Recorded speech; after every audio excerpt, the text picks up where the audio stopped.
Anakin is the key in Obi-Wan and Anakin issue 3. As their blimp continues through the destroyed planet, Grecker asks where the distress signal the Jedi are following came from. Obi-Wan tells him not to worry, and if Anakin and himself need to leave, they will, but Grecker reassures them that they will get them to their place. Outside, Mother Pran sees a box suspended by a parachute. Grecker retrieves the small box, finding an amulet inside. He throws it out of the ship. Anakin asks him why he threw it out of the ship, with Kalara showing him her amulet, which looks very similar to the one in the box. Years before on Coruscant, Anakin follows the Chancellor into a nightclub. Taking a seat at one of the tables, Palpatine warns him to keep his hood up, so as not to be recognized. He says he envies Padawan's training, since having one's life decided for them must simplify everything, so they don't have to make tough decisions. Palpatine shows Anakin the club, saying anything can be bought here, including people. He apologizes for bringing up slavery. Anakin asks why the Senate doesn't do anything to this place, but Palpatine shows him that there is mostly senators here and they come here for entertainment. One senator named Coladris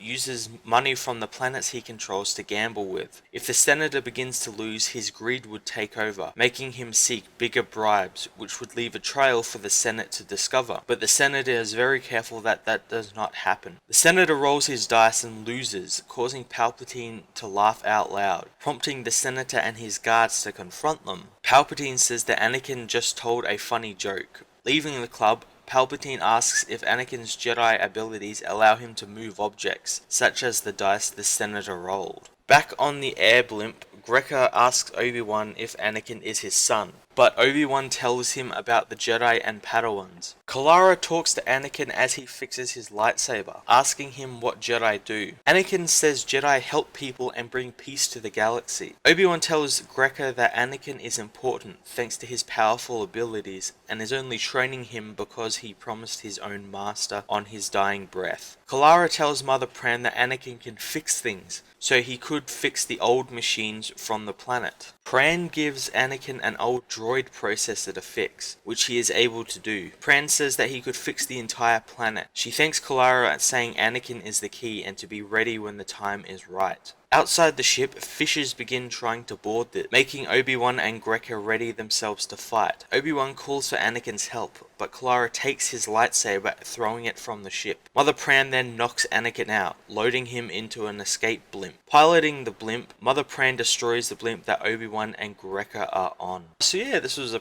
pretty cool issue of Anakin and Obi-Wan. I like that they think that because Anakin can just use his basic repair skills to fix stuff, that he's like this big chosen one of the planet. I thought that was actually pretty cool and sort of mirrors his, he's the chosen one in the Force and everything. And I guess that's probably going to play into like what he can do, like just show how strong he is and everything, to sort of prove, I guess, to Obi-Wan why he's training, because Obi-Wan doesn't seem too happy at this point about having to train Anakin. He thinks he's only doing it basically because Qui-Gon, it was Qui-Gon's dying breath and everything. But I thought that was pretty cool. And also the I guess flashbacks to when he's with Palpatine in the nightclub are really cool. Like, I like that Palpatine is sort of playing with Anakin's feelings a little bit, sort of like giving him a little bit of a taste of the dark side, like bringing him to this club saying, oh, can't do anything about this, I wish someone could, it's too bad, and Anakin sort of does when he, uses the Force to make that senator lose. But I also think that was a little bit of Palpatine as well, like sort of willing Anakin to do that as well, since Palpatine has the Force as well. I thought that'd be really cool if